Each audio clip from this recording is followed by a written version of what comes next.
Well, some might say that it could have a negative impact on his Amazon brand. From a professional standpoint, I don't see that that will happen. I mean, it's a possibility that it could happen, but I don't know that it will. But I think that other ramifications of him doing this are people will probably more likely come out in support of him because of his statement that he will not be extorted, and taking a stand saying it is not right for you, the National Enquirer, or the parent company of the National Enquirer, to try to extort money from me or to try to blackmail me with these photos, because obviously that's bad business. But he's saying, if you would do that to me and I don't stand up against it, what chance do other people have of doing it? So he's almost saying, I can do nothing less than bring this to light.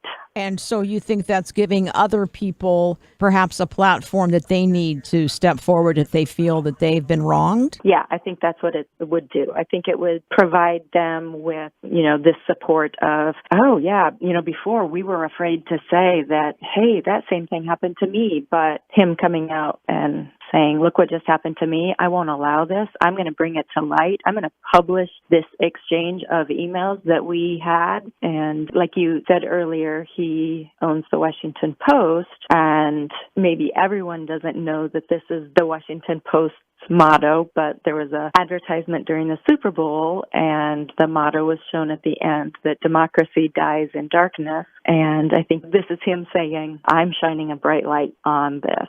Now, journalist Ronan Farrow is also claiming American Media, or AMI, the parent company of National Enquirer, threatened to, quote, ruin him if he didn't stop digging on his investigative reporting on the president. So that is another person. And the chairman of AMI, David Pecker, is a longtime friend of the president. I wonder if more people will come out saying that they have experienced it. It'll be interesting to see what the fallout is. Now, the National Enquirer has had a reputation of, a long time ago of being trash, etc. Then it broke some stories that were very credible. I appreciate the fact they seem to be taking it seriously with them coming out and saying, we thought that we were doing everything legally, but we are investigating this thoroughly. That was good to see. I think maybe things will end up a little bit brighter for people who are having some blackmail happening that we haven't heard of. Hopefully they will feel some freedom to come forward and say, I was blackmailed in this instance.